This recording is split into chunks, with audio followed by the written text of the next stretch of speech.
Bismillahirrahmanirrahim. Assalamualaikum warahmatullahi wabarakatuh. Innal hamdalillah nahmaduhu wa nasta'inuhu wa nastaghfiruh wa na'udzu billahi min shururi anfusina wa min sayyiati a'malina. Man yahdihillahu fala mudilla lahu wa man yudlil fala hadiya lahu. Wa ashhadu an la ilaha illallah wahdahu la syarika lahu wa ashhadu anna Muhammadan 'abduhu wa rasuluh sallallahu alaihi wa ala alihi wa ashabihi ajma'in, amma ba'd. Kembali kita panjatkan syukur kita kepada Allah Subhanahu wa taala atas berbagai nikmat serta anugerahnya kepada kita, sehingga pada kesempatan sore hari ini kita kembali dimudahkan untuk bisa meneruskan kebaikan yang telah kita mulai bersama, yaitu mendalami agama Allah Subhanahu wa taala melalui hadis-hadis pokok dalam agama Islam yang dihimpun oleh Imam An-Nawawi rahimahullahu taala dalam karya beliau Al-Arba'un fi Mabanil Islam wa Qawaidil Ahkam. Pada pertemuan sebelumnya telah kita kaji bersama hadis Abu Sa'id Al-Khudri radhiyallahu anhu tentang tahapan-tahapan mengubah kemungkaran. Barang siapa yang bisa melakukannya dengan tangannya, hendaklah dia lakukan. Atau kalau tidak bisa, dengan lisannya. Atau kalau tidak bisa juga dengan lisan, maka berpindah ke derajat yang ketiga, tingkatan yang ketiga, yaitu mengingkari dengan hati. Dan tidak boleh kita turun lagi ke tingkatan yang keempat, yaitu meridhai kemungkaran itu dengan hati kita, apalagi malah ikut mengikutinya atau menyemarakkannya. Nah, itu adalah maksiat kepada Allah Subhanahu wa taala. Adapun kalau kita masih bertahan pada tingkat yang ketiga, maka di situ kita belum berdosa. Kita tidak berdosa, dan itulah yang dimaksud dengan sabda Nabi Muhammad sallallahu alaihi wasallam, wa dzalika adhaful iman. Dan itu adalah selemah-lemah iman. Karena yang setelah itu, yang di tingkatan bawahnya adalah maksiat kepada Allah Subhanahu wa taala, berupa tidak lagi mengingkari dengan hati, ridha dengan kemungkaran yang terjadi, apalagi mengikuti dan menyemarakkannya. Hari ini kita akan berpindah ke hadis nomor 35, yaitu sebuah hadis yang diriwayatkan oleh Muslim dari Abu Hurairah radhiyallahu anhu. Al-Imam An-Nawawi rahimahullahu ta'ala mengatakan, An Abi Hurairah radhiyallahu anhu qala, qala Rasulullah sallallahu alaihi wasallam, la tahasadu wa la tanajashu wa la tabaghadu wa la tadabaru wa la yabi' ba'dukum ala bai'i ba'din wa kunu ibadallahi ikhwana. Al-muslimu akhul muslim, لا يظلمه ولا يخذله ولا يكذبه ولا يحقره. التقوى ها هنا. ويشير إلى صدره 3 مرات. بحسب امرئ من الشر أن يحقر أخاه المسلم. كل المسلم على المسلم حرام دمه وماله وعرضه. رواه مسلم. Yang artinya diriwayatkan dari Abu Hurairah radhiyallahu anhu, beliau berkata, Rasulullah sallallahu alaihi wasallam bersabda, janganlah kalian saling iri. Jangan kalian saling memancing. Jangan kalian saling marah. Jangan kalian saling membenci. Jangan kalian saling berpaling dan memutus. Jangan pula sebagian dari kalian berjualan di atas penjualan orang lain, dan hendaklah kalian menjadi hamba-hamba Allah yang bersaudara. Muslim itu saudaranya Muslim. Jangan sampai dia mendoliminya, mengecewakannya, membohonginya, dan merendahkannya atau mengejeknya. Takwa itu di sini Takwa itu di sini. Beliau sambil memberikan isyarat, sambil menunjuk ke dada beliau 3 kali. At-taqwa hahuna, at-taqwa hahuna, at-taqwa hahuna. Takwa itu adanya di sini. Takwa itu di sini, takwa itu di sini. Dan cukup buruk bagi seseorang jika dia merendahkan saudaranya sesama muslim. Setiap muslim itu haram atas muslim yang lain, yang diriwayatkan dari Abu Hurairah radhiyallahu anhu. Beliau sudah beberapa kali disebutkan dalam Arba'in Nawawiyah, karena memang beliau adalah perawi hadis yang paling banyak. Sahabat dengan riwayat hadis paling banyak adalah Abu Hurairah radhiyallahu anhu. Dan dalam Arba'in Nawawiyah juga beliau memiliki sekitar 9 hadis. Beliau agak terlambat masuk Islam, namun dalam jangka 4 tahun yang merupakan waktu mulazamah beliau bersama Rasulullah sallallahu alaihi wasallam, beliau terus berusaha dekat dengan Rasulullah sallallahu alaihi wasallam, sehingga dalam 4 tahun itu akhirnya beliau bisa mengalahkan banyak sahabat, bahkan menjadi sahabat dengan riwayat hadis paling banyak, karena beliau berhasil memanfaatkan waktu yang pendek, yaitu 4 tahun bersama Rasulullah sallallahu alaihi wasallam, dengan terus menjadi dekat. Bahkan beliau tinggal di Masjid Nabawi bersama para ahlu suffah yang ada pada waktu itu. Dalam hadis ini beliau mengatakan bahwasanya Rasulullah sallallahu alaihi wasallam bersabda, "La tahasadu." Jangan kalian saling hasad. Ya, ini senada dengan sabda Rasulullah sallallahu alaihi wasallam dalam sebuah hadis riwayat Abu Dawud dari Abu Hurairah radhiyallahu anhu. Beliau mengatakan, "Iyyakum wal hasada, fa innal hasada ya'kulul hasanati kama ta'kulun narul hatab." Jauhilah oleh kalian hasad, iri dan dengki. Karena sesungguhnya hasad itu memakan kebaikan sebagaimana api memakan kayu bakar. Jadi hasad ini bisa memakan kebaikan-kebaikan kita. Ya, bisa menggugurkan kebaikan-kebaikan dan amal soleh yang kita lakukan, sebagaimana api memakan kayu bakar. Api kalau dihadapkan pada kayu bakar, maka itu adalah makanan yang empuk bagi api. Kayu bakar akan habis oleh api.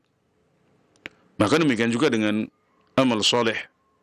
Jika dihadapkan pada hasad, Rasulullah SAW menjelaskan bahwasanya hasad ini bisa menghancurkan kebaikan-kebaikan kita. Maka kita dilarang untuk saling hasad. Beliau juga mengatakan, "Dabba ilaikum da'ul umami min qablikum." Telah menyebar di antara kalian penyakit umat-umat sebelum kalian. Kemudian beliau menjelaskan al-hasad wal baghdha. Hasad, iri dengki, dan permusuhan, saling benci di antara umat Islam. Wal baghdha'u hiya al-haliqah, haliqatud din la haliqatus sya'r. Permusuhan adalah sesuatu yang mencukur habis agama seseorang, bukan rambutnya, kata beliau. Dan sesungguhnya hasad atau iri dengki ini adalah sesuatu yang ada di hati setiap manusia. Karena setiap orang tidak ingin ada orang lain yang mengalahkannya, baik dalam urusan dunia maupun dalam urusan akhirat. Namun sebagian orang bisa menyembunyikannya. Orang yang mulia, dia akan menyembunyikan perasaan itu. Dia akan simpan baik-baik. Dia akan tahan sehingga tidak membuatnya melakukan hal-hal yang dilarang karena hasad yang ada dalam hatinya. Dia justru malah mendoakan orang lain dengan kebaikan. Dia berbuat baik kepada orang tersebut dalam rangka menghilangkan hasad yang ada pada dirinya, menyembunyikannya, menutupinya. Sementara sebagian orang yang lain tidak bisa menutupinya. Hasad dan iri yang ada dalam hatinya itu dia nampakkan, dia tampakkan dalam perkataan-perkataannya, dalam sikap-sikapnya. Sehingga dia mengharapkan nikmat yang ada pada orang lain itu hilang. Baik berpindah kepada dirinya ataupun yang penting tidak lagi dimiliki oleh orang tersebut. Nah, ini adalah hasad yang dilarang. Jadi berharap hilangnya nikmat Allah Subhanahu wa taala yang diberikan kepada salah seorang saudara kita. Ini adalah hasad yang dilarang, yaitu yang dimaksud oleh hadis yang sedang menjadi pembahasan kita, juga oleh hadis-hadis yang senada. Adapun kalau saat kita punya rasa iri kepada orang lain, kita tidak mengharapkan hilangnya nikmat tersebut dari dirinya, tapi kita berharap bisa mendapatkan nikmat itu juga, tanpa berharap nikmat tersebut hilang darinya. Maksudnya yang penting dalam hati kita mengatakan, saya ingin mendapatkan kenikmatan seperti itu. Dan kita tidak ingin nikmat tersebut hilang dari saudara kita. Maka jika ini terjadi pada urusan-urusan duniawi, Ibnu Rajab Al-Hambali rahimahullah ta'ala mengatakan, ini tidak ada manfaatnya, ini tidak ada kebaikan di dalamnya. Jadi iri pada orang lain dalam urusan duniawi, iri karena rumahnya yang megah, kendaraannya yang mewah, gadgetnya yang canggih atau yang semacamnya. Kemudian berdasarkan iri tersebut, bertolak dari rasa iri tersebut, kita berusaha untuk mendapatkan yang seperti itu juga, tanpa berharap dia kehilangan nikmat-nikmat tersebut. Nah, ini kalau dalam urusan dunia, kata Ibnu Rajab Al-Hambali, ini la khaira fi dzalik, tidak ada kebaikan pada hal seperti itu. Jadi iri hati dalam masalah duniawi, meskipun kita tidak mengharapkan hilangnya nikmat itu dari orang yang punya, maka itu tidak ada kebaikan di dalamnya. Masya Allah, kita berpikir itu baik-baik saja, tapi ternyata para ulama menjelaskan itu tidak ada kebaikan di situ. Adapun kalau dalam urusan akhirat, maka ini bagus. Jadi ketika ada seorang saudara kita yang diberikan nikmat Allah Subhanahu wa taala berupa takwa yang tinggi, iman yang tebal, ibadah yang rajin, ilmu yang banyak dan bermanfaat, kemudian kita berharap bisa mendapatkan seperti itu juga. Kita ikhtiar untuk bisa memiliki takwa yang tinggi, iman yang tebal, ilmu yang banyak dan bermanfaat, ibadah yang rajin kepada Allah Subhanahu wa taala, tanpa berharap nikmat itu hilang dari saudara kita ini. Maka ini adalah hasad yang terpuji, yang oleh para ulama diistilahkan sebagai ghibtah. Jadi ini disebut hasad, disebut iri, padahal itu bukan hasad. Ini namanya ghibtah.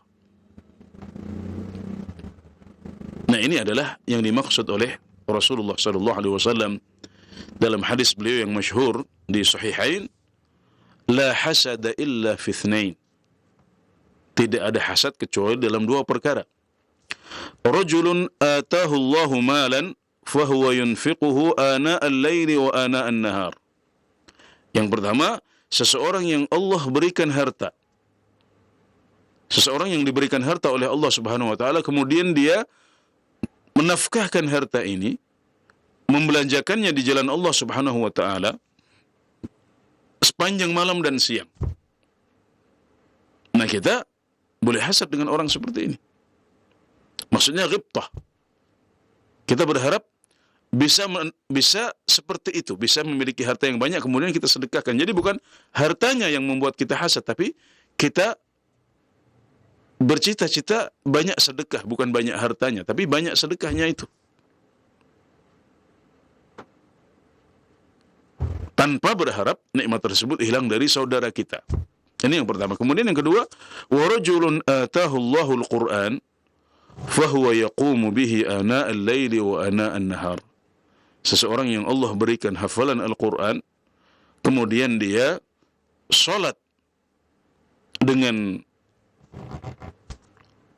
bacaannya ini, dengan hafalannya ini di malam hari dan di siang hari. Ini adalah perkara yang kedua yang kita boleh hasad. Jadi hasad yang halal, yaitu dalam dua perkara ini, dan keduanya merupakan urusan ukhrawi, urusan akhirat. Sehingga dianjurkan bagi kita untuk hasad, justru untuk iri hati dengan orang yang diberikan dua nikmat ini, kemudian kita berusaha untuk mendapatkan keutamaan itu juga tanpa berharap nikmat tersebut dicabut oleh Allah Subhanahu wa taala darinya. Nah, ini adalah hasad yang boleh. Adapun hasad yang dilarang adalah yang mengandung unsur berharap nikmat tersebut hilang dari orang lain. Apalagi kalau hasrat itu, kalau keinginan itu sampai membuat kita berbuat zalim kepadanya dengan berusaha untuk menghilangkan nikmat yang Allah berikan kepada dia atau merusaknya atau mengganggunya. Ya, ini adalah potongan hadis yang pertama, la tahasadu. Kita dilarang untuk saling iri di antara sesama muslim. Wala tanajashu. Dan jangan kalian saling memancing. Najas artinya adalah memancing. Secara bahasa, najas itu artinya adalah memancing binatang buruan supaya keluar dari lubangnya atau dari tempat persembunyiannya. Kemudian secara istilah najas ini diartikan sebagai memancing naiknya harga. Yakni dalam suatu proses lelang atau yang dikenal dengan istilah bay'ul muzayadah. Jadi jual beli dengan cara harga yang dibiarkan terus bertambah. Dan ini dibolehkan dan terjadi pada zaman Rasulullah SAW ketika terjadi lelang, maka ada kebiasaan di sebagian tempat di mana orang yang melelang barang ini memiliki tim khusus. Tim ini adalah orang-orang yang pura-pura untuk ikut menawar harga, padahal mereka tidak punya keinginan untuk membeli sama sekali. Jadi mereka datang ke tempat lelang, kemudian pura-pura menjadi pembeli di situ agar harga terus naik. Ketika ada seorang pembeli yang real, yang nyata, menawar dengan suatu harga, dia akan mengangkat tangan kemudian menaikkan harga. Nah, sehingga kemudian para pembeli yang real akhirnya juga berlomba-lomba untuk menaikkan harganya. Nah, ini disebut sebagai najas. Jadi memancing harga lelang agar semakin tinggi, membumbung. Padahal pada faktanya tidak seperti itu. Dia tidak ingin membeli barangnya. Dia tidak punya maslahat untuk membeli barang, tapi dia ingin memberikan keuntungan kepada si penjual, tapi caranya dengan mengorbankan orang lain, para pembeli yang ingin membeli barang tersebut. Akhirnya mereka tidak mendapatkan harga yang sesuai dengan mekanisme pasar, tapi akhirnya mendapatkan harga yang dibuat-buat.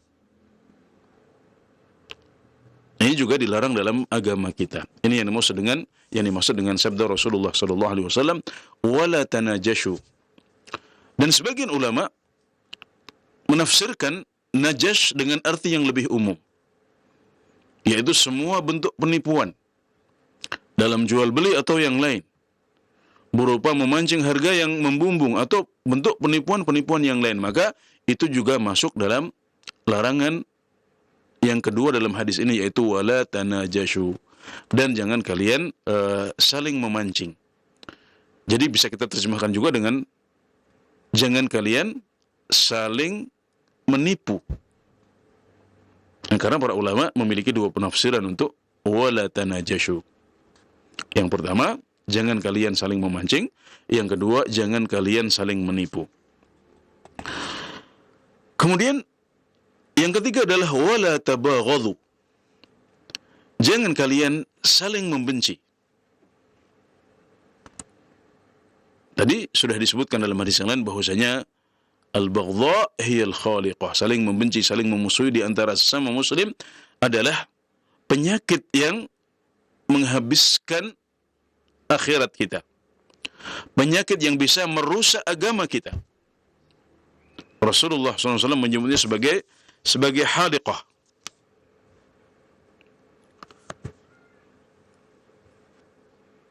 Dan permusuhan ini adalah sesuatu yang sangat umum terjadi pada zaman jahiliyah.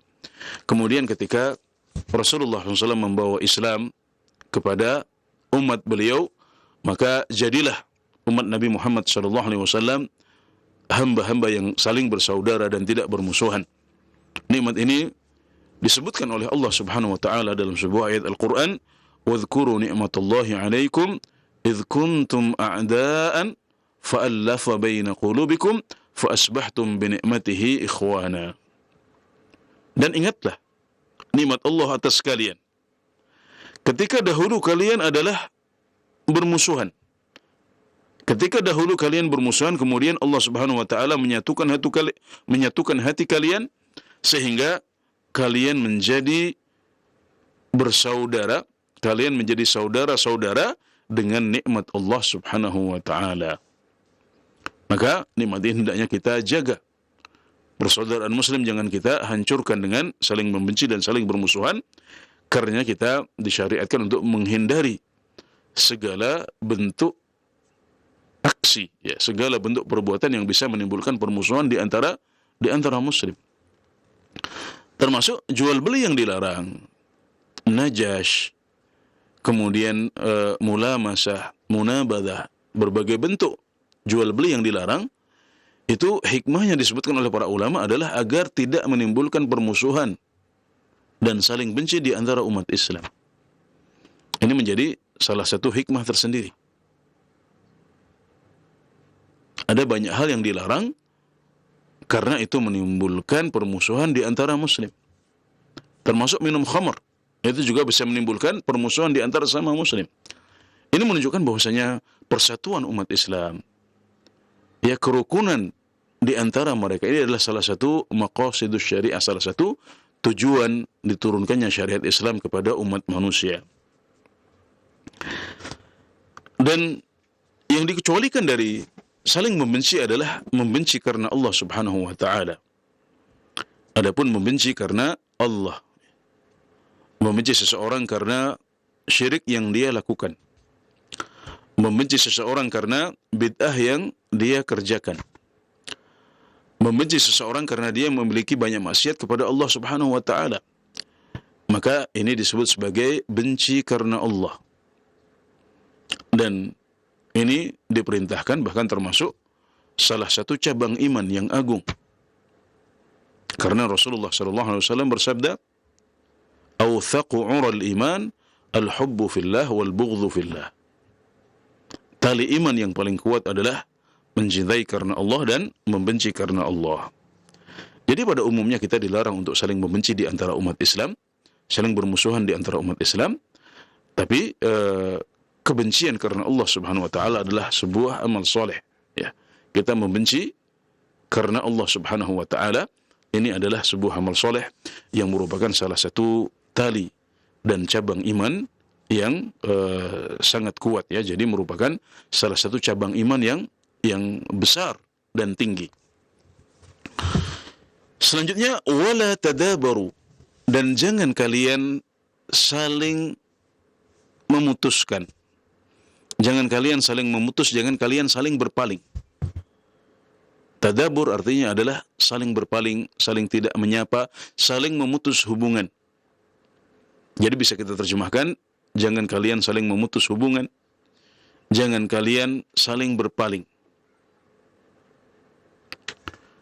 Ini senada dengan yang disebutkan oleh Rasulullah SAW dalam sebuah hadis riwayat Sahihain dari Abu Ayyub Al-Ansari dari Rasulullah sallallahu alaihi wasallam, beliau bersabda, "La yahillu li muslimin an yahjura akhahu fawqa thalath." Tidak halal bagi seorang muslim untuk menghajar saudaranya selama 3 hari. Menghajar ya, bukan menghajar. Hajar di sini maksudnya adalah mendiamkannya atau memboikot dia untuk sementara waktu. Berpaling darinya dengan tidak memberikan salam jika berjumpa. Ini namanya hajar. Tidak halal bagi seorang muslim untuk menghajar saudaranya lebih dari 3 malam atau 3 hari. Iltaqiyani fayasuddu hadha wa yasuddu hadha. Keduanya saling berjumpa, kemudian yang satu berpaling, yang lain juga berpaling. Saling berpaling di antara keduanya. Ini yang dimaksud dengan wala tadabaru. Jangan kalian saling berpaling. Wa khairuhum alladhi yabda'u bis salam. Dan sebaik-baik dari keduanya adalah yang memulai memberi salam dahulu. Hajar adalah mendiamkan dengan tidak memberi salam. Maka ketika terjadi sebuah permasalahan duniawi antara kita dengan seseorang, misalnya karena ada kata-kata yang tidak kita sukai dari saudara kita, atau perselisihan dalam kepemilikan tanah atau dalam perdagangan dan semacamnya, ini adalah urusan duniawi. Nah, kalau kita menghajar saudara kita karena urusan duniawi, maka tidak boleh lebih dari 3 hari. Kalau ingin memberikan pelajaran, ingin menjelaskan kepadanya bahwasanya apa yang dilakukan kepada kita ini adalah sesuatu yang tidak kita sukai, maka kita boleh disyariatkan untuk menghajar dia, tapi jangan lama-lama, maksimal 3 hari saja. Setelah itu harus segera beres, kita kembali bertemu, kita ucapkan salam lagi. Dan kalau terjadi tahajur, tadabur, saling berpaling atau saling memutuskan hubungan di antara seorang muslim karena urusan duniawi, maka yang terbaik dari keduanya adalah yang memulai salam dahulu. Artinya apa? Artinya memulai salam dahulu mendapatkan pahala. Karena dia disifati dengan khairiyah, dia adalah yang terbaik. Islam mendorong untuk hal itu. Maka hendaknya kita juga berlomba-lomba ketika kadang-kadang terjadi masalah. Kita untuk sementara waktu ingin diam dulu, tidak berhubungan, tidak berkomunikasi dengan salah satu teman kita atau salah satu saudara kita, maka tidak masalah, tapi harus tahu batasannya. Ya, ini Masya Allah menunjukkan keindahan Islam dan kesempurnaan Islam. Kita kadang-kadang ingin rehat sejenak, kita ingin memutus hubungan dengan sebagian orang. Itu hak kita, maka Islam memberikan hak ini. Tapi karena salah satu maqasidus syariah, salah satu tujuan syariat Islam adalah perdamaian sesama muslim, kerukunan di antara mereka, maka ini dibatasi, tidak boleh terlalu lama. Maksimal hanya 3 hari saja.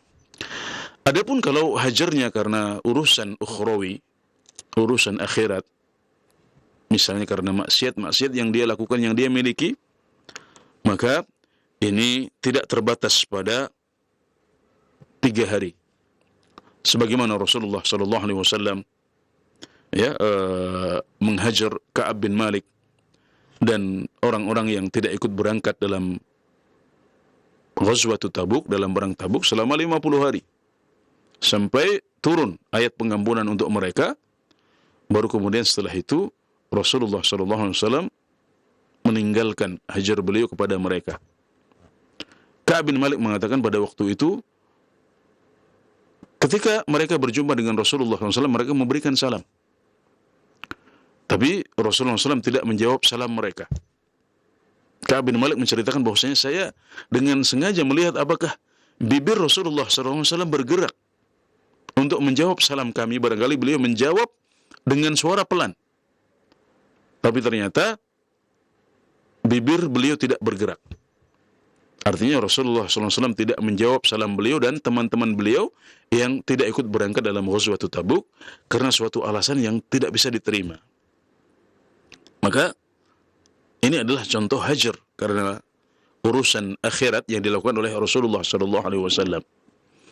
Dan itu menjadi sebuah pelajaran yang sangat bagus untuk Ka'ab bin Malik serta teman-teman beliau, sehingga akhirnya mereka bertaubat kepada Allah Subhanahu wa taala dan taubatnya diterima oleh Allah Subhanahu wa taala. Mereka mengambil pelajaran yang besar dari sikap hajar Rasulullah sallallahu alaihi wasallam.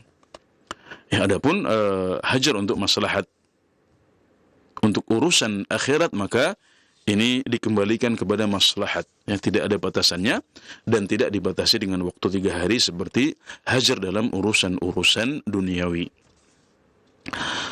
Kemudian selanjutnya beliau mengatakan wala yabi' ba'dukum ala bai'i ba'dhin.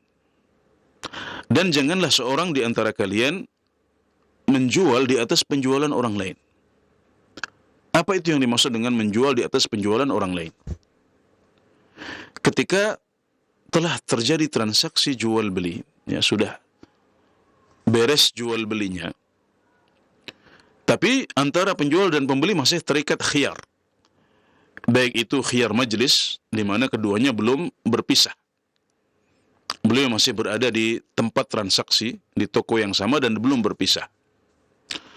Maka kita masuk ke transaksi tersebut, kemudian mengatakan kepada si penjual, jangan engkau menjual barang ini kepada dia. Biarkan saya yang membelinya dengan harga lebih mahal.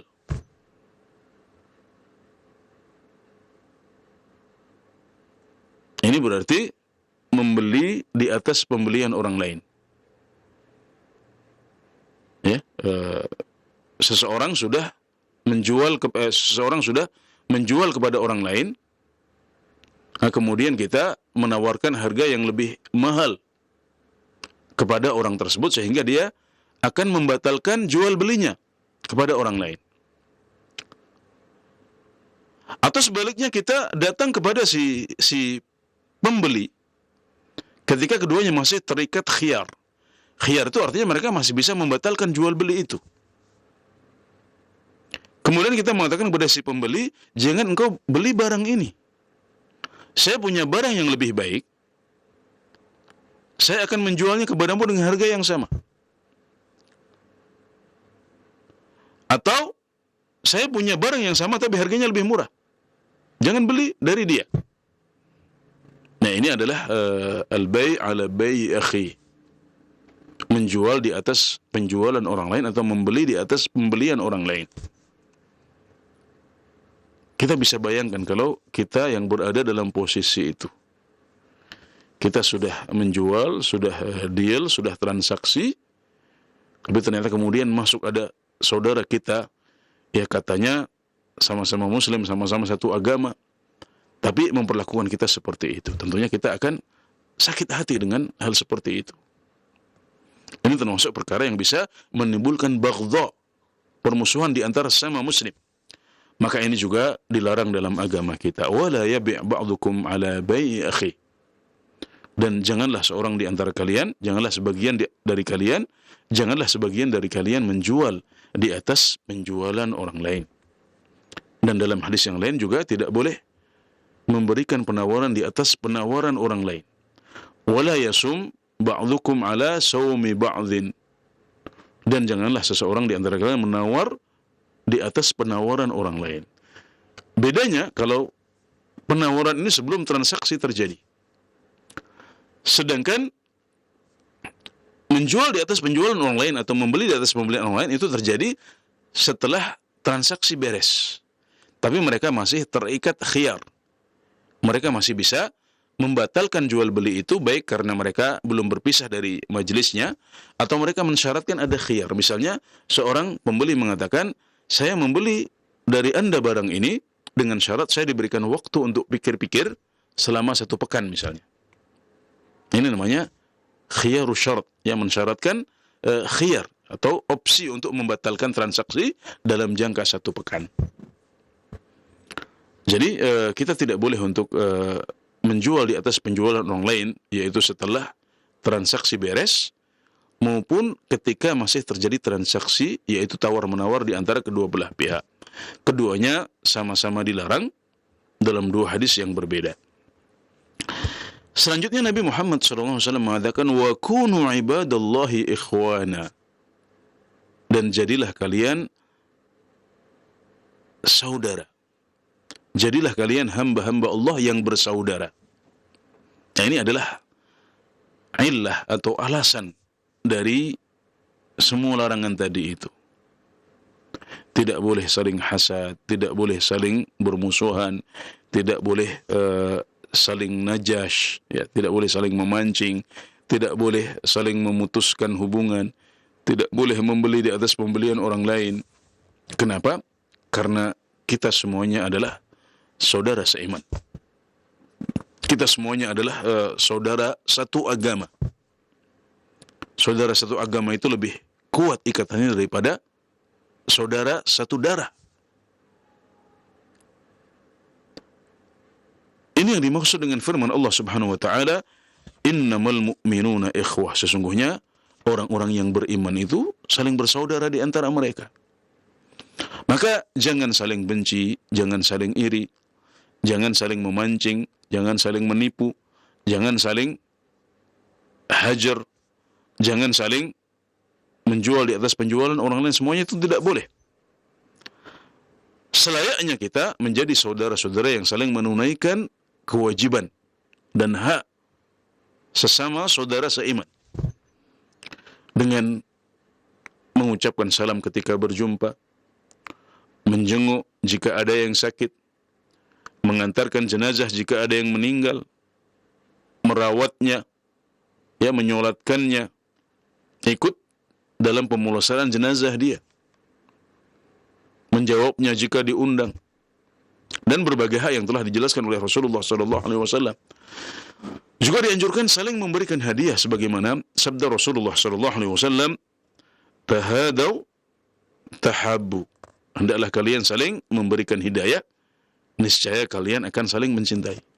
Nah, sebagaimana kita dilarang untuk melakukan perkara-perkara, perbuatan-perbuatan yang bisa membuat kita saling benci, maka kita dianjurkan untuk melakukan hal-hal yang bisa menimbulkan cinta dan persatuan di antara umat Islam. Saling memberikan hadiah, saling mengucapkan salam. Afala adullukum ala syai'in idza fa'altumuhu tahabbtum.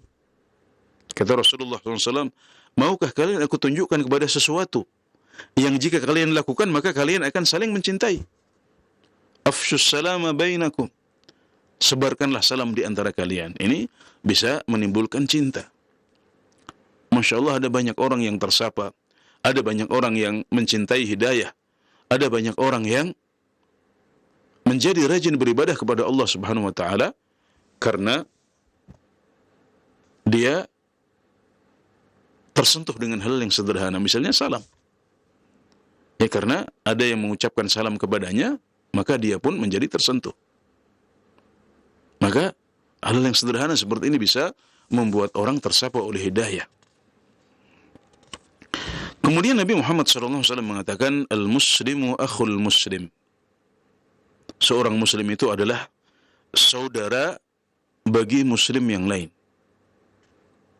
Kita adalah bersaudara. Kalau dalam hubungan nasab, ya, kita saling mencintai, saling menghormati, saling membela, tidak saling mengecewakan, maka demikian juga dalam persaudaraan seiman, hendaknya kita juga bisa seperti itu. Makanya setelah mengucapkan hal ini, al-muslimu akhul muslim, Rasulullah SAW mengatakan, la yadhlimuhu. Hendaknya tidak mendolimi saudara sesama muslim. Tidak boleh kita mendolimi saudara kita, karena kita terikat persaudaraan satu iman, satu Islam. Al-muslimu akhul muslim. Maka jangan saling mendolimi. Jangan kita mendolimi orang lain, karena kezaliman adalah kegelapan di hari kiamat, sebagaimana sabda Rasulullah SAW. Dan kezaliman adalah dosa yang paling cepat Allah segerakan hukumannya. Hati-hati kalau kita berbuat zalim kepada orang lain. Ini adalah diwan, catatan amal yang tidak akan Allah biarkan. Allah akan hukum pelakunya sedapatnya, dan dia adalah dosa yang paling cepat Allah segerakan hukumannya di antara dosa-dosa yang lain. Maka hati-hati dengan kezaliman, hati-hati dengan pelanggaran hak sesama muslim. Wala yakhdhuluhu, juga jangan mengecewakan sesama muslim. Dalam persaudaraan kita kadang-kadang saling membutuhkan. Ada saudara kita yang kadang-kadang butuh pinjaman uang. Ada yang butuh dibantu untuk memperbaiki rumahnya. Ada yang butuh dibantu untuk mengasuh anaknya. Ada yang butuh dibantu untuk belajar dan lain sebagainya. Maka sebisa mungkin kita membantu saudara kita yang membutuhkan. Ya, kalau kita mampu, maka hendaknya kita tidak mengecewakan saudara kita yang sudah barangkali membuang rasa malu dia, menghubungi kita, menelpon atau datang ke rumah mengetuk pintu. Dia malu, dia tidak ingin merepotkan orang lain, tapi karena kondisi dia tidak bisa mengerjakan urusan-urusannya sendiri, dia tidak bisa menyelesaikan masalahnya sendiri, maka dia datang kepada kita. Maka itu adalah peluang pahala. Kita ingat bahwasanya dia adalah saudara kita seiman. Rasulullah SAW sudah mengatakan, al-muslimu akhul muslim. Oh, ini saudara saya datang. Satu Islam, satu iman. Beliau telah mengatakan, wala yakhdhuluhu, jangan mengecewakan dia. Maka bismillah, semampu saya akan bantu dia. Dan ibadah sosial seperti ini adalah salah satu pintu ibadah yang sangat besar pahalanya di sisi Allah Subhanahu wa taala. Sampai-sampai para ulama mengatakan, al khairul muta'addi khairun minal qasir. Kebaikan yang menular kepada orang lain itu lebih baik daripada kebaikan yang manfaatnya hanya sebatas untuk kita sendiri. Maka para ulama menjelaskan keagungan pahala ibadah-ibadah sosial seperti ini. Maka hendaknya selagi kita masih mampu untuk membantu, hendaknya kita berusaha membantu saudara kita yang datang meminta bantuan. Jangan kita kecewakan. Kemudian beliau juga mengatakan, wala yakdzibuhu, dan jangan kita membohongi dia. Kita tidak boleh berdusta. Dusta adalah dosa yang besar dan tidak ada orang yang suka dibohongi. Karenanya sebagaimana kita tidak suka untuk dibohongi, maka hendaknya kita tidak bohong kepada orang lain. Kebohongan itu membawa kepada maksiat-maksiat yang lain. Sebagaimana kejujuran itu akan membawa kepada kebaikan-kebaikan yang lain. Maka hendaknya kita selalu jujur, tidak berbohong, apalagi jika yang menjadi lawan bicara kita adalah saudara sesama muslim. Membohongi kafir atau non-muslim yang maksum, yang bukan harbi, yang tidak memerangi kita dalam agama kita, itu tidak boleh. Apalagi sesama muslim.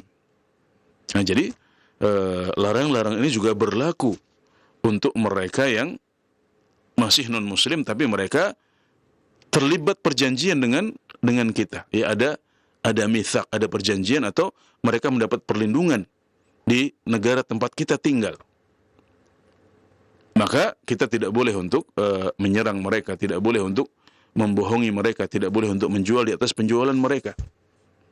Adapun penyebutan sesama muslim dalam redaksi hadis ini, kata para ulama, adalah lil ghalabah.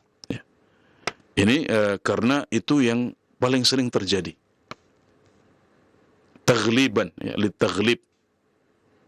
Karena yang dominan dalam interaksi kita adalah berinteraksi dengan sesama muslim.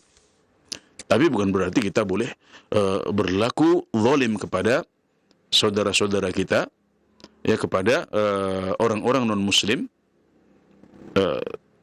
saudara dalam kemanusiaan, ya, tapi bukan saudara dalam agama.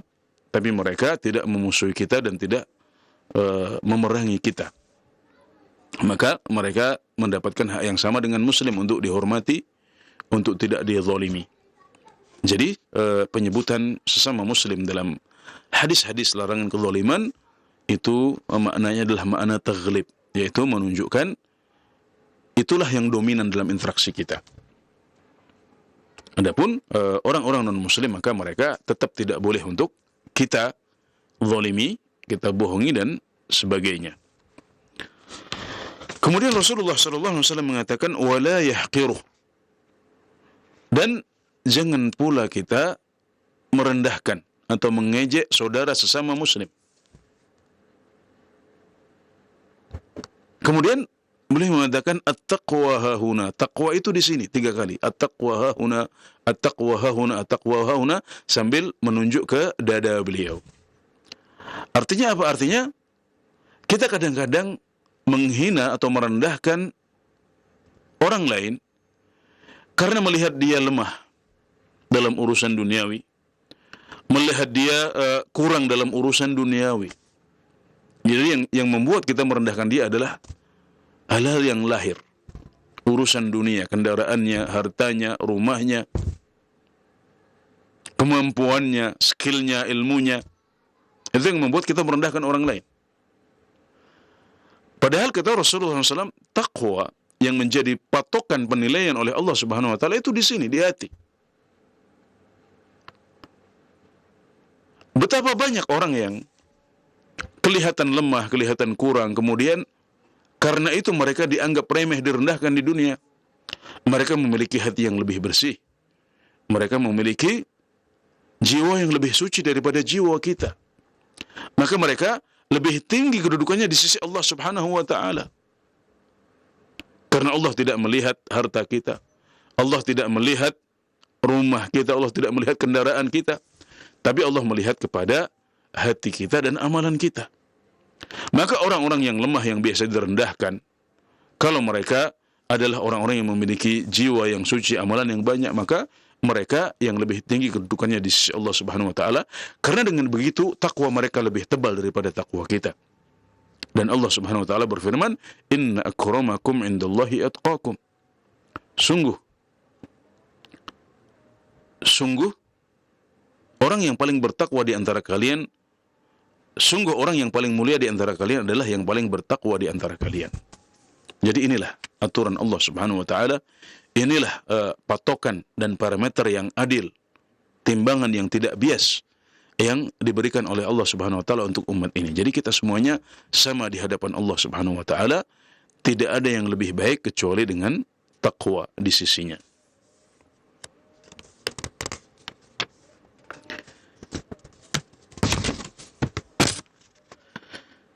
Kemudian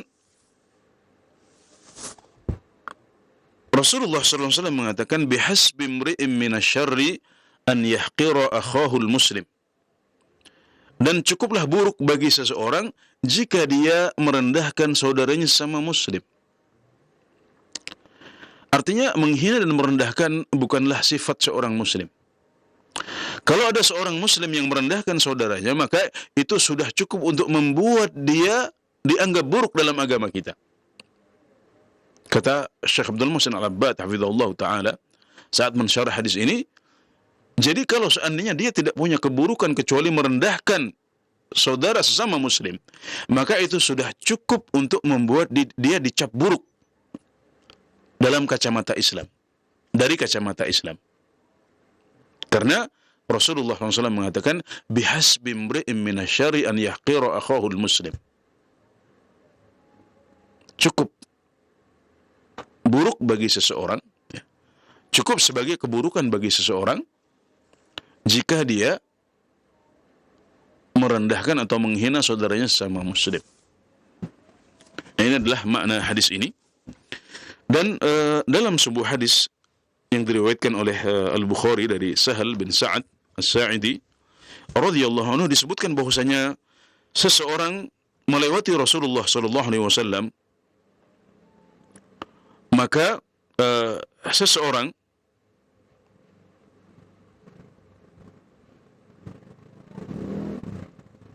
marra rajulun ala Rasulillah sallallahu alaihi wasallam faqala li rajulin indahu jalis. Jadi ada seseorang yang melewati Rasulullah sallallahu alaihi wasallam, kemudian dia mengatakan kepada teman duduknya,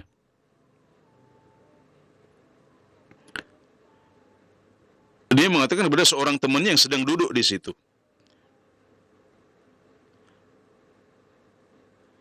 "Apa pendapatmu tentang orang ini?" katanya. Maka temannya tersebut mengatakan ini adalah termasuk salah seorang yang bangsawan. Dia adalah seorang yang mulia. Orang seperti ini layaknya kalau dia melamar, lamarannya diterima. Kalau dia memberikan syafaat, maka syafaatnya juga diterima.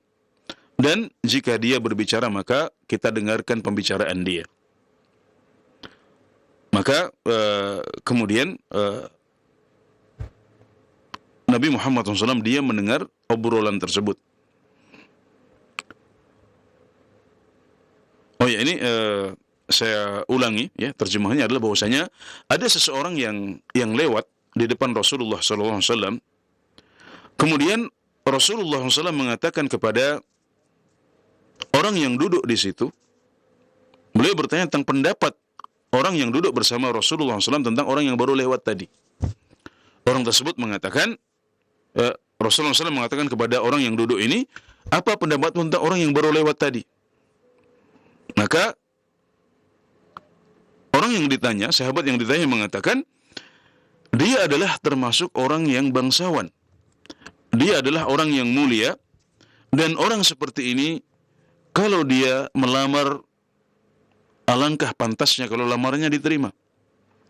Kalau dia memberikan syafaat, selayaknya syafaatnya diterima.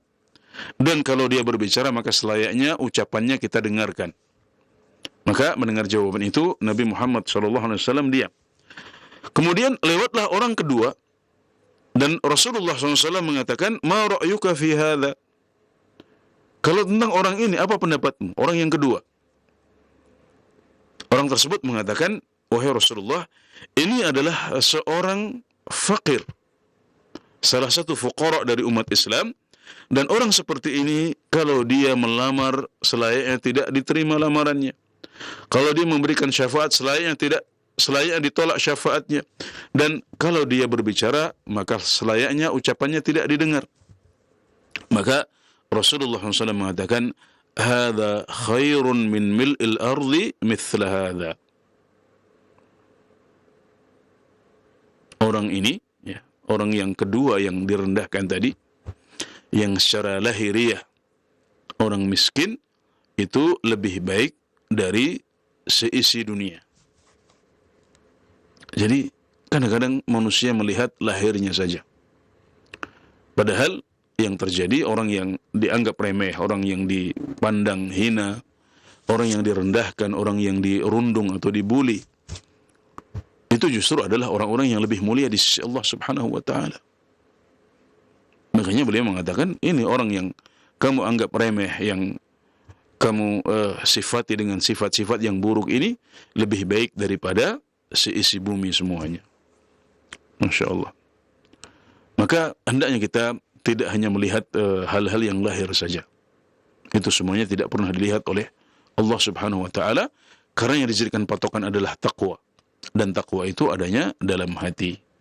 Ya, takwa itu yang paling utama, itu yang ada dalam hati.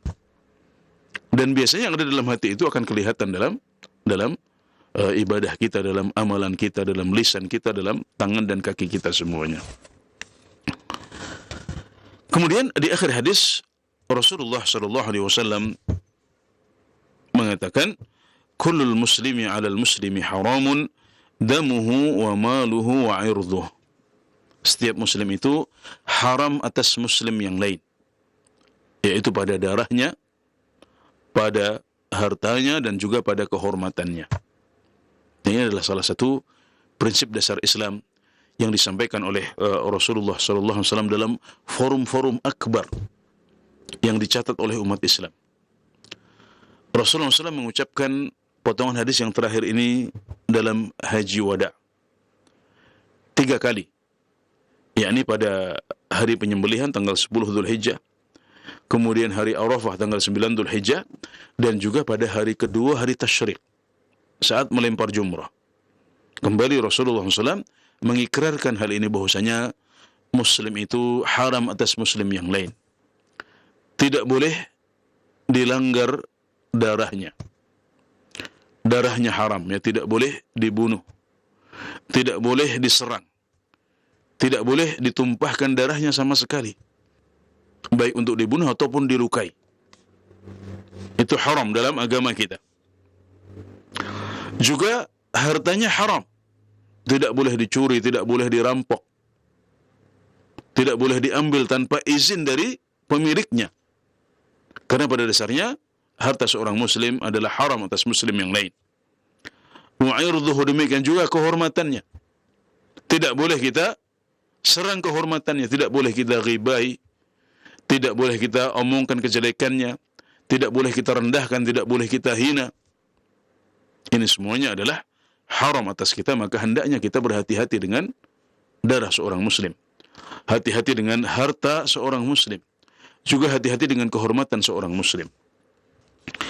Hal ini dijabarkan oleh Rasulullah SAW dalam hadis riwayat Abu Dawud dari sebagian sahabat, bahwasanya pada suatu ketika mereka berjalan bersama Rasulullah SAW dalam sebuah perjalanan, maka ada seorang sahabat yang tidur.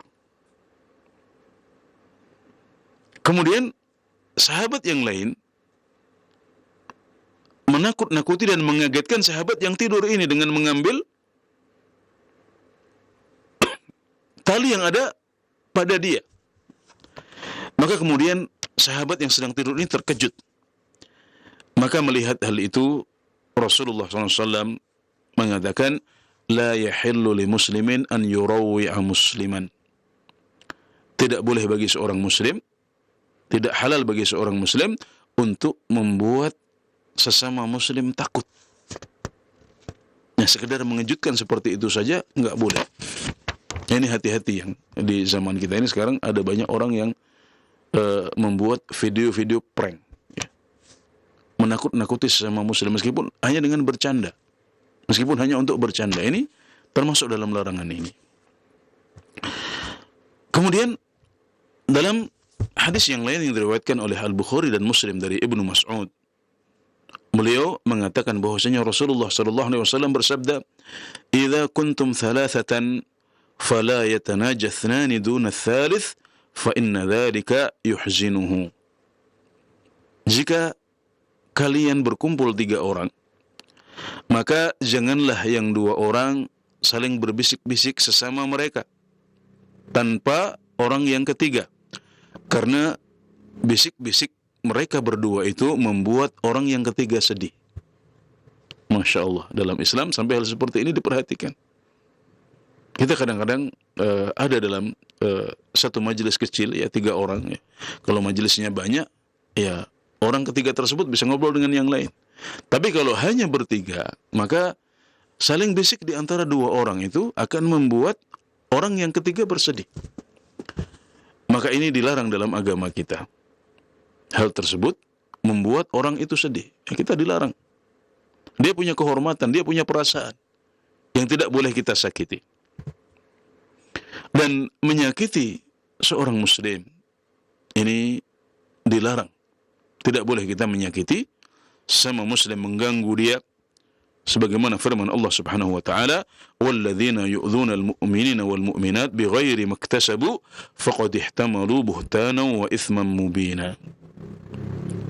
Dan orang-orang yang menyakiti mukminin dan mukminat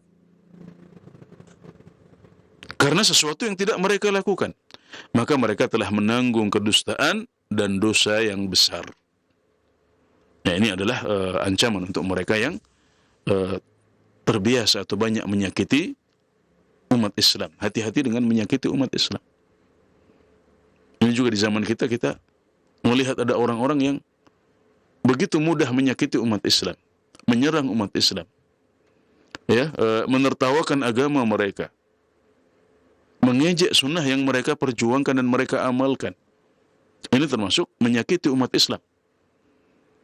Dan ayat ini dengan tegas menjelaskan bahwasanya orang-orang yang menyakiti Islam, yang menyakiti umat Islam, maka mereka akan menanggung dosa yang besar di akhirat. Seorang pria menasihati Umar bin Abdul Aziz dengan mengatakan, "Ij'al kabiral muslimina 'indaka aban wa saghirahum ibnan wa awsatahum akhan fa ayyu ulaika tuhibbu an tusi'a ilaihi. Wahai Umar bin Abdul Aziz, jadikanlah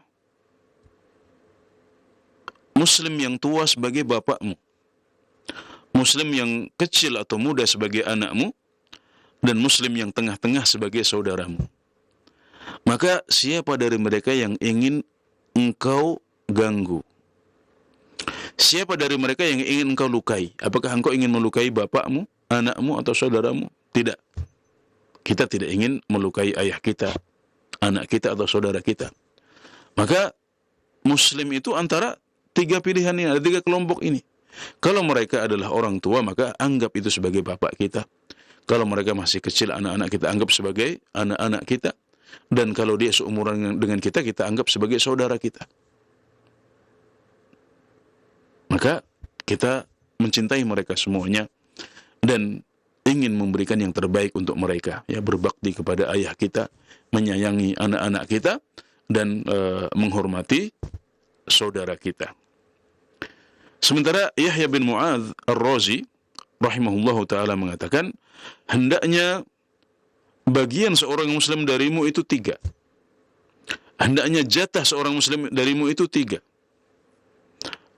Liyakun hadzul mu'mini minka 3.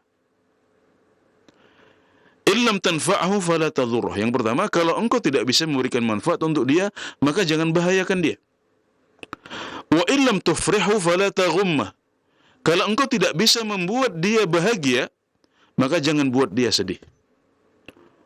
Wa illam tamdahu fala tadhummah. Dan kalau engkau tidak bisa memuji dia, maka jangan engkau cela dia. Masya Allah, ini adalah nasihat dari salafus saleh sebagai bentuk pengamalan dari hadis yang agung ini, sekaligus penafsiran dari hadis yang agung ini, yang berisi hal-hal pokok tentang bagaimana kita berinteraksi dengan sesama muslim, bagaimana kita beribadah sosial kepada orang-orang di sekitar kita. Maka Rasulullah sallallahu alaihi wasallam, ya, intisari dari hadis ini adalah bahwasanya kita dilarang untuk saling iri, saling memancing dan menipu, saling membenci dan bermusuhan, saling menghajar dan berpaling, atau menjual di atas penjualan orang lain, atau membeli di atas pembelian orang lain. Hendaknya kita saling bersaudara dengan menunaikan hak sesama muslim. Juga tidak boleh kita saling mendolimi, mengecewakan, berdusta, atau merendahkan. Ya, setiap muslim itu haram atas muslim yang lain, yaitu pada darahnya, hartanya, dan kehormatannya. Ya, barangkali ini yang bisa kami sampaikan pada kesempatan kali ini. Semoga bermanfaat. Wallahu ta'ala a'lam. Wa sallallahu ala nabiyyina Muhammad wa ala alihi wa sahbihi wa sallam. Alhamdulillah, jazakumullah khair kami sampaikan kepada Ustaz Anas Burhanuddin. Hafizakallahu ta'ala Ustaz atas faedah ilmu yang bermanfaat dan syarah dari penjelasan hadis yang ke-35. Dan pendengar serta pemirsa Roja TV, kita berikan kesempatan di sisa waktu yang ada untuk memberikan kesempatan bagi Anda yang ingin bertanya terkait dengan pembahasan ini. Baik, Ustaz, kami akan angkat pertanyaan dari pesan singkat terlebih dahulu, Ustaz. Assalamualaikum warahmatullahi wabarakatuh. Ustaz, mohon bagaimanakah memadamkan api kedengkian ketika orang yang melakukan keburukan selalu berinteraksi dengan kita, Ustaz, dan sulit bagi kita untuk melepas karena hubungan kekerabatan dan juga kedekatan nasab. Jazakallah khair. Iya, jadi rasa iri dan rasa dengki itu seperti dijelaskan oleh para ulama ada di hati kita semuanya. Tapi kata Syekhul Islam Ibn Taimiyah rahimahullahu ta'ala, Al-Karimu yubdi, Al-Karimu yukhfi, Wal-Laimu yubdi. Orang yang mulia bisa menyembunyikannya, dan orang yang hina itu akan menampakkannya. Jadi kita bisa pilih, kita mau jadi orang yang mulia atau kita akan menjadi orang yang untuk kemudian menunjukkan rasa dengki kita itu dengan mengganggu, berusaha agar nikmat yang dimiliki oleh orang lain itu hilang dan terangkat darinya. Tentunya seorang muslim yang berakal sehat, dia akan memilih untuk menjadi orang yang mulia. Ya, kita tutupi hasad tersebut, ya, rasa iri dengki tersebut, ya, dengan hal-hal yang bisa menutupinya dan mengalahkannya, dengan mendoakan kebaikan untuk saudara kita yang diberikan kenikmatan oleh Allah Subhanahu wa taala. Kemudian juga membangun hubungan yang baik, ya, kita doakan dengan kebaikan. Ya, kita bangun hubungan yang baik dengan dia. Sehingga akhirnya pelan-pelan rasa hasad itu terkikis dan menjadi suatu cinta, ya, bahkan justru malah berbalik menjadi cinta dan sayang kepada dia. Kita ingat bahwasanya semua pemberian itu dari Allah Subhanahu wa taala. Jadi memang itu takdir, itu rezeki yang diberikan oleh Allah Subhanahu wa taala. Terus kenapa kita harus sakit hati dengan misalnya harta yang diberikan kepadanya atau nikmat yang diberikan kepadanya? Kenapa kita harus sakit hati seperti itu? Masing-masing sudah punya rezekinya. Kalau dia punya rumah dan kendaraan, maka barangkali kita punya harta yang lain yang tidak kalah berharga. Atau kalau dia diberikan dunia, barangkali kita diberikan yang lebih besar, yaitu diberikan akhirat berupa kesalehan dan ketakwaan. Maka tidak perlu kita sampai iri dan mengharapkan nikmat tercabut dari orang lain. Adapun kalau kita sekedar iri dalam arti ingin memiliki hal tersebut, ingin memiliki nikmat tersebut, tanpa kita ingin nikmat tersebut hilang darinya, kemudian kita berusaha sendiri, kita belajar sendiri, melatih diri sendiri agar bisa mendapatkan hal tersebut, maka ini yang disebut sebagai ghibthah, dan itu terpuji. Nah, kalau orang yang menjadi sasaran iri ini adalah orang dekat yang senantiasa ada bersama kita, maka kita harus lebih pintar-pintar untuk menyelesaikan masalahnya, karena kita akan banyak berinteraksi dengan dia. Ya, kita harus banyak mendoakan dia dengan kebaikan, ya. Kita doakan, barakallahu fi malik, semoga Allah memberkahi hartamu. Barakallahu fi ilmi, ya. Kita doakan semoga Allah memberkahi ilmunya. Ya, kita doakan dengan kebaikan-kebaikan sehingga lama-lama hasad ini kalah dan bisa tertutup oleh akhlak-akhlak yang baik. Nah, kemudian ingat bahwasanya kerabat kita, ya, itu kita harus jaga hubungan dengan dia. Dia punya hak lebih banyak daripada saudara kita sama muslim yang tidak terikat kekerabatan. Kita harus menunaikan kewajiban silaturrahim, ya, menjaga dan menyambung tali kekerabatan dengan dia. Tidak boleh kita putuskan. Jadi seburuk apapun perlakuan mereka kepada kita, maka kita tidak boleh untuk memutuskan tali silaturrahim. Boleh untuk menghajarnya, ya, sehari, 2 hari, 3 hari karena urusan ukhrawi seperti yang sudah kita jelaskan tadi. Dan ingat bahwasanya silaturrahim yang sesungguhnya, sebagaimana sabda Rasulullah SAW, adalah silaturrahim berupa menyambung orang yang berusaha memutus. Rasulullah SAW mengatakan, laisal wasilu bil mukafi. Ya, penyambung silaturrahim yang sesungguhnya itu bukanlah orang yang membalas kebaikan dengan kebaikan. Membalas kebaikan dengan kebaikan itu mudah. Kalau ada kerabat kita yang sudah baik pada kita, kemudian kita membalas kebaikan dengan membalas kunjungan, membalas hadiah, membalas doa yang baik dengan doa yang baik, itu gampang. Yang berat, dan ini adalah silaturahim yang sesungguhnya. Menyambung silaturahim yang sesungguhnya adalah menyambung tali kekerabatan yang ingin diputus oleh saudara kita dan kerabat kita. Itu yang berat.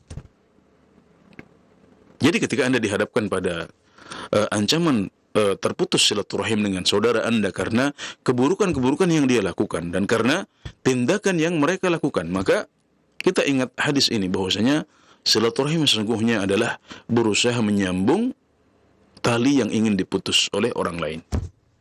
Nah, itu berat, tapi itulah silaturahim yang sesungguhnya, yang pahalanya insyaallah lebih besar.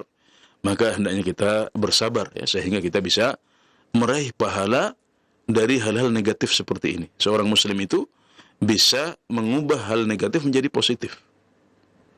Ketika mendapatkan musibah, dia sabar sehingga itu menjadi pahala baginya.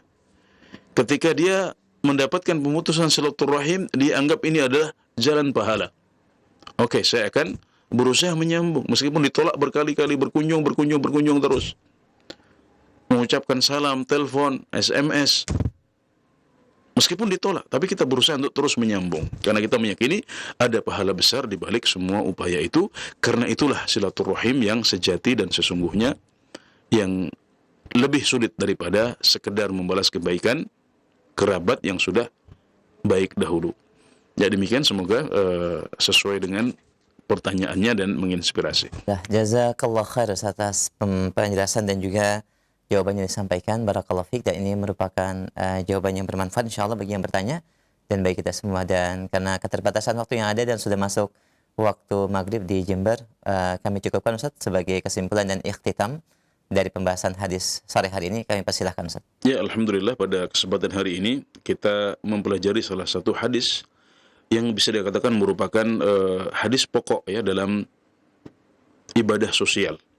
Hadis pokok tentang bagaimana kita berinteraksi dengan sesama, dan tentunya kita tidak bisa lepas dari hal itu. Jadi sesama muslim adalah saudara, maka kita tidak boleh melakukan perkara-perkara yang mengganggu atau mengancam nyawa mereka atau harta mereka ataupun kehormatan mereka. Insyaallah kalau kita berusaha menjaga diri, maka insyaallah kita akan selamat dalam urusan dunia dan akhirat kita biidznillah taala. Demikian, wallahu a'lam.